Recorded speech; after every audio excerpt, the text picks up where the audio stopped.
Hey everyone, welcome back to another episode of Pawsitive Profit, the YouTube show and podcast where we help you learn how to start and grow your own natural dog treat business. Hey Profiteers, I'm Kara and today we're making dog treats.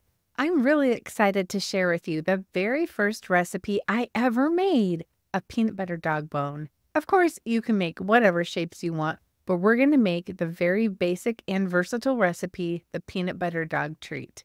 I'm so excited to share this with you. I've done some little changes since I very first made it to make it easier to make, if you can believe that. This is going to be a staple on your dog treat menu for sure. I use it to make all of my peanut butter bones, my mini peanut butter bones, all of my iced cookies, and the shells for my doggy cannoli. So let's go ahead and get started. This is a great recipe if you've never baked before. If you're a beginner baker, maybe this is even your first dog treat you've ever made. Awesome. I'm so happy to share this with you and come alongside you on your journey. Did you know I have a community of bakers just like you? Some have never baked a dog treat in their life, or they're just beginning too. We talk about all things dog treat business related. We have people who are beginning, people who are on the middle of their journey, and people who have been doing it for a long time. It's a place to grow, learn, and share. You can come over and join us at facebook.com/groups/startadogtreatbiz. First, let's go over the ingredients that you'll need for one of these batches of treats. You need 2 cups of whole wheat flour, 1 cup of creamy peanut butter. I use all natural, no sugar added, a cup of warm water, a teaspoon of baking powder, and 2 teaspoons of cinnamon. Let's talk about the equipment that you need to make this recipe. First, you need a measuring bowl, 1 cup measuring cup, rolling pin, rolling mat, whatever cookie cutters you want, a baking sheet, parchment paper. I use a wooden spoon as well. Next, we're going to go ahead and prep our ingredients. You're going to preheat your oven to between 325 degrees to 350 degrees Fahrenheit. Every oven is a little bit different, so I heat mine to 325. I find that my treats do a lot better in a lower degree oven. They don't burn quite as easily. I also have a weird 1950s, maybe it's a 1960s, strange little oven. And it has hot spots and it's a little weird. So if I just bake it 325, I have a better result. I also dehydrate my treats. And so I know even if they're not quite perfectly done, once they get in the dehydrator, it'll definitely remove the moisture from them. So they have that nice snap, and the dehydrator doesn't burn either. So I'm safe with 325.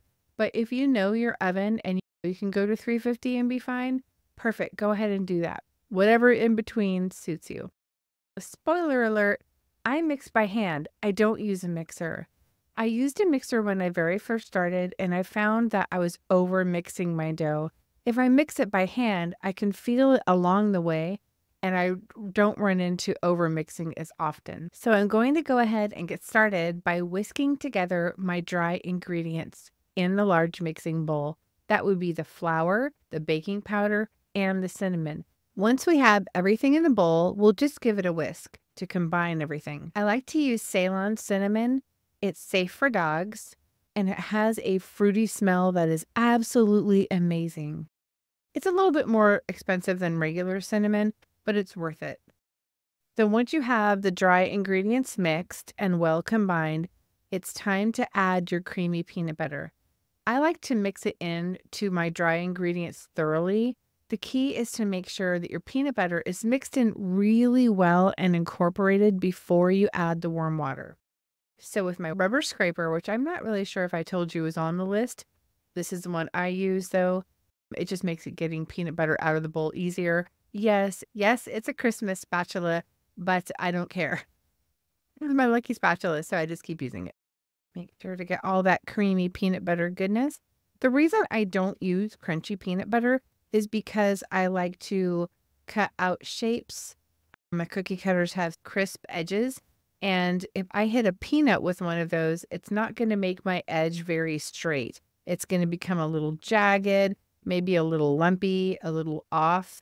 So I always use creamy peanut butter. Once you have the peanut butter in the bowl with the flour, it's time to mix. And I'll start off just with this rubber scraper, just blending it in. I'm not using gloves today because these treats are going to go straight to my dogs.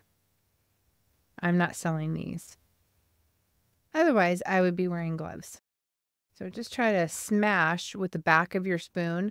Try to smash all the peanut butter in there into the flour. The reason I smash the peanut butter into the flour before I add the water is because once you add the water, if you've not really incorporated the peanut butter can hang out in weird little globs that don't fully become incorporated.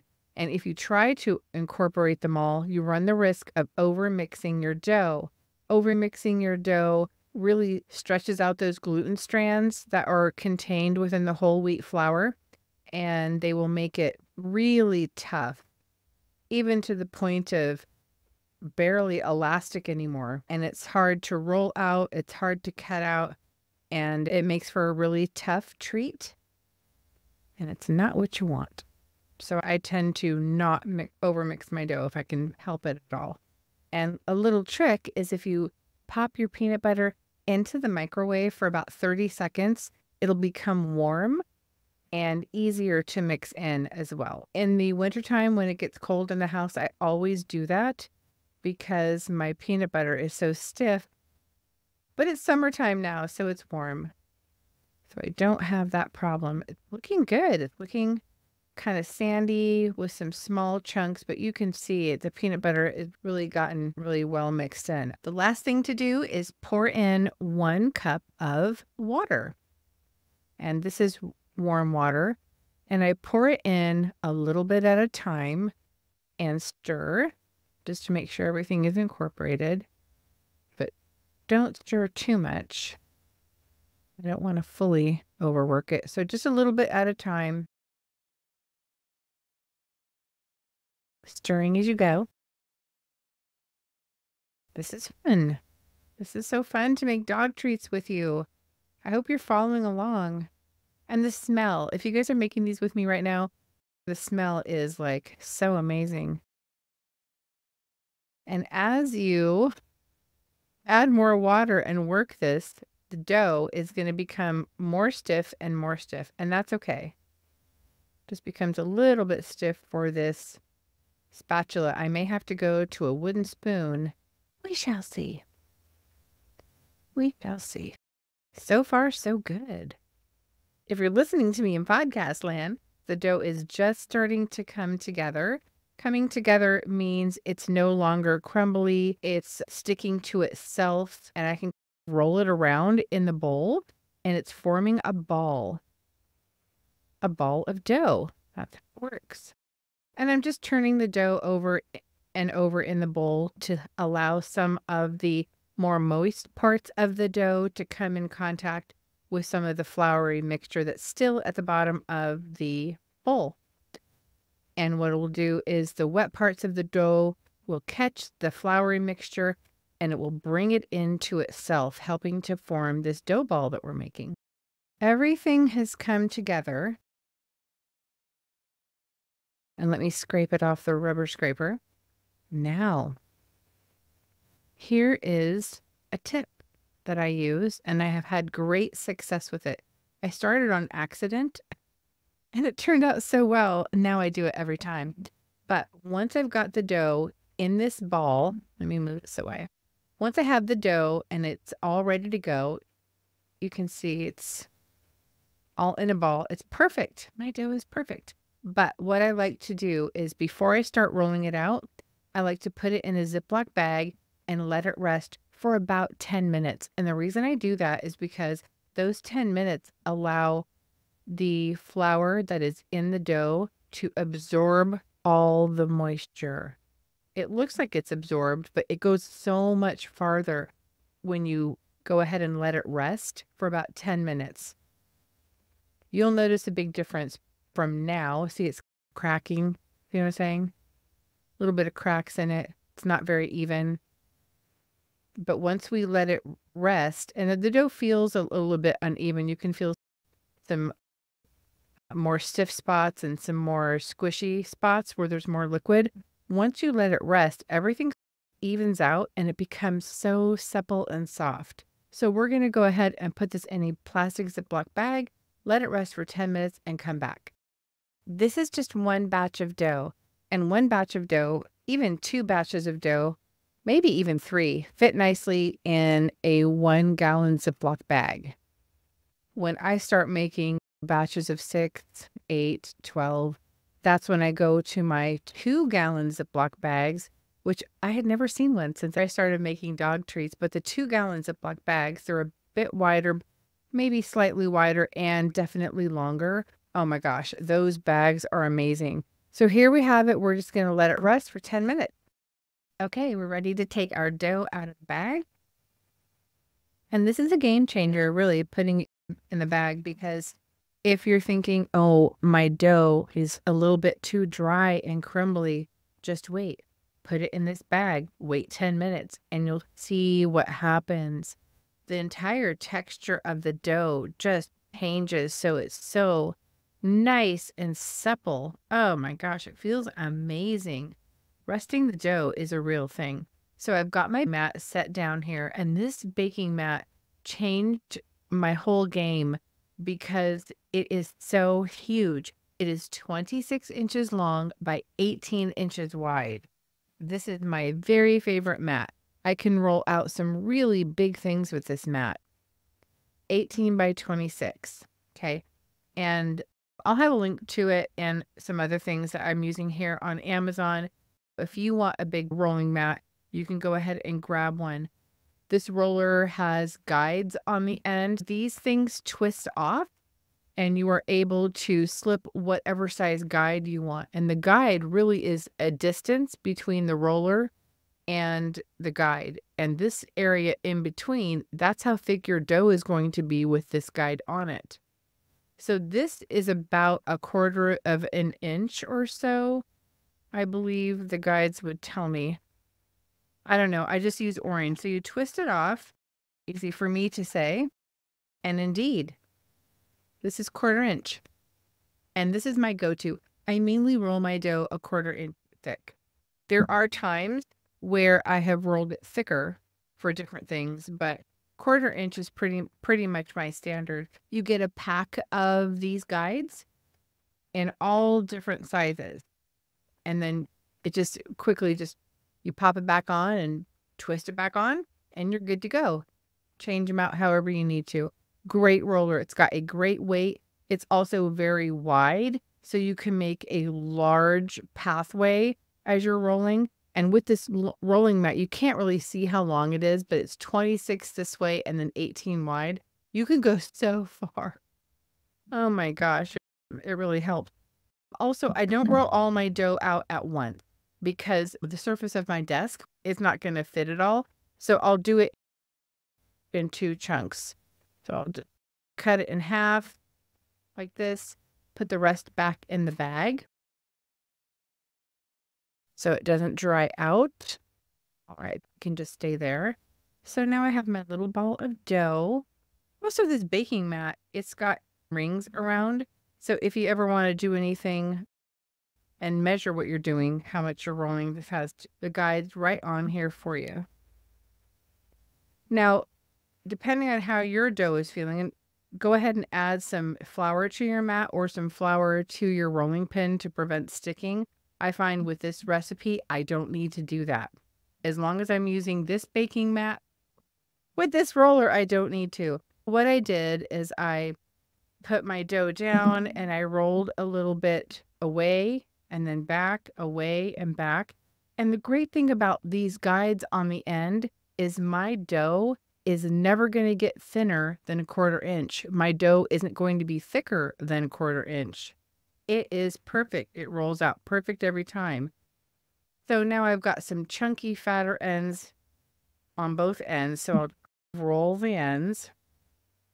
It doesn't matter to me what shape this is, really, because I'm going to be cutting out dog bones with it. I just want to make sure it's not wider than my rolling pin. Have I done that? No. So now the other way. And there's only so much you can roll because it will only roll out a 1/4 inch. So once this thing has spread out a 1/4 inch, you can basically stop rolling because you're not going to make any more progress. Okay, so that's what we have to work with. Now the cookie cutters that I'm going to be using today, I've decided on dog bones because that's my favorite. That's the very first one I ever made. And the dog bone cookie cutters I got, you guys are going to love these. They came in a set of 3 sizes. I have this huge jumbo bone, and this is so great if you have a stamping set to put letters on because it is so big. It really covers a lot of real estate there. And then I have, and this is also a great holiday bone too, for Christmas, Halloween, Thanksgiving, 4th of July. This is a great size. This is the medium size. When I do a bag of peanut butter bones, they are always this size. This is about 3.5 inches or so. And these are how big my standard peanut butter bones. But, oh, actually they came in 4 sizes. This is the mini, or maybe it's not. There's a smaller size. I don't know where it is. But this is the middle size. This is my bacon bites. I do bacon bites in a dog bone shape, and this is my bacon bite size. But this is also good for small dogs too. Okay.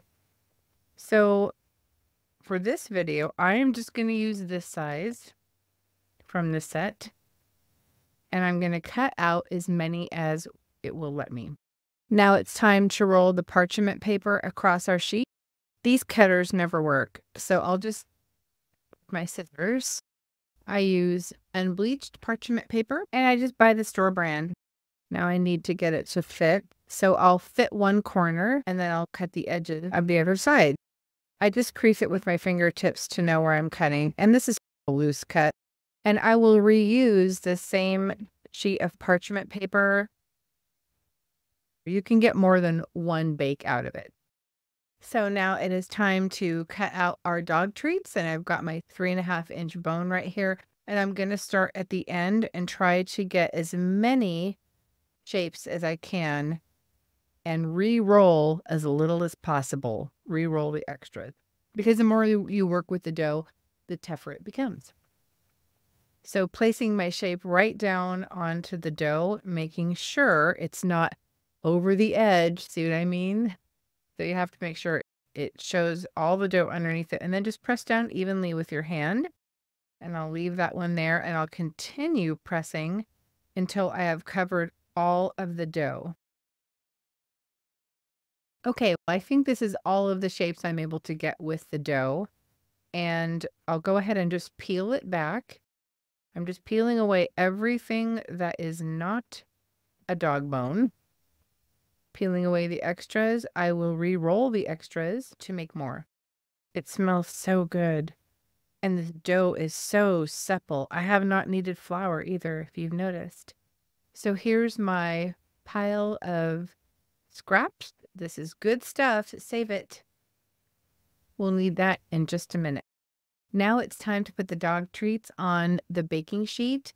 Go ahead, and when you lift these up, sometimes they'll stick a little bit. These ones are not sticking, but you want to try to maintain the integrity of the shape as you're lifting it up and placing it onto the baking sheet.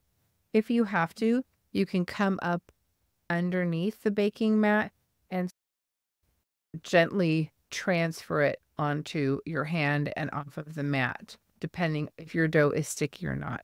I don't really need to do this, but this is a good technique to learn if you ever need to do that.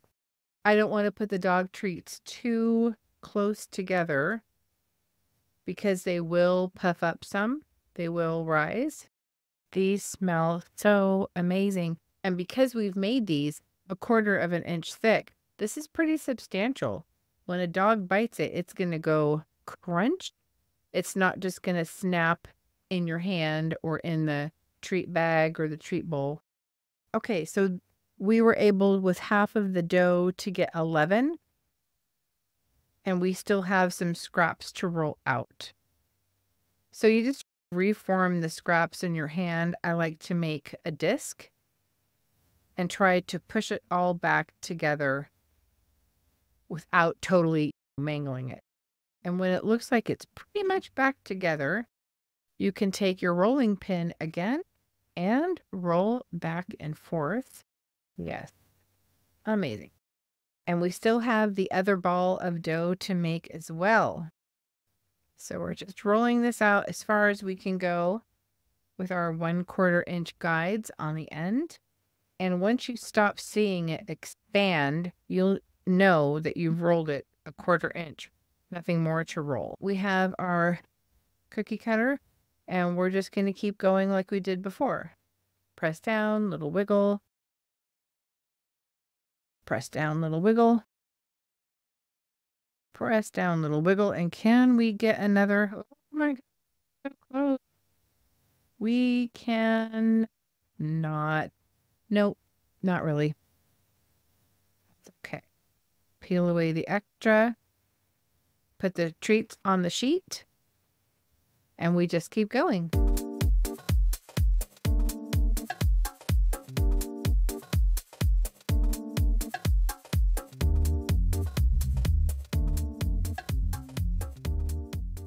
When you get towards the end of the scraps and you're thinking maybe you can only make one dog treat, form the dough into the shape it's going to be in. There's no need for us to have extra dough on the sides because the cookie cutter isn't going to be over there anyway. So I just form the dough in the shape I'm going to cut it out in to try to get as much of it as possible.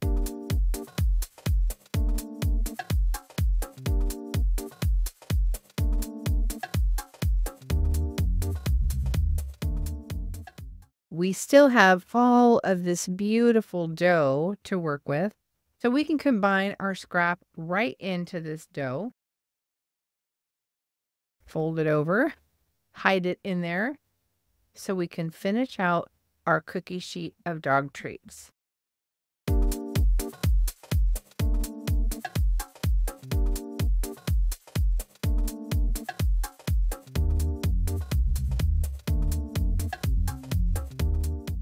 Good news, our dog treats are ready. Remember that we baked them up about 1/4 inch thick. This is what they look like after baking.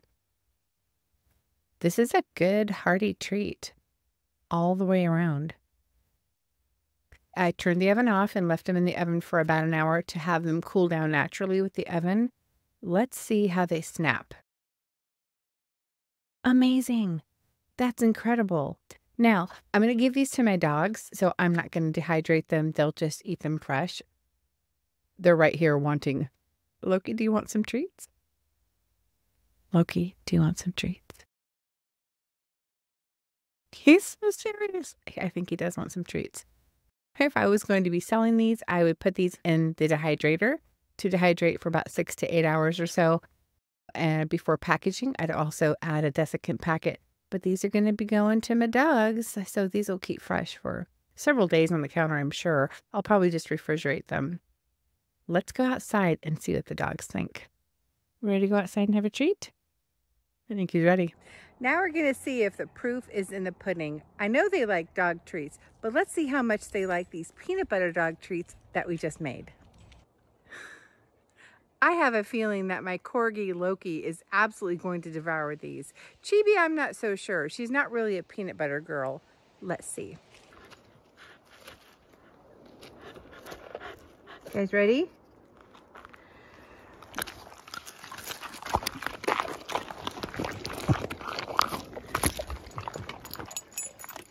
Chibi, do you like it? Is it yum yum? Does Mama make yum yum treats? Little piglet.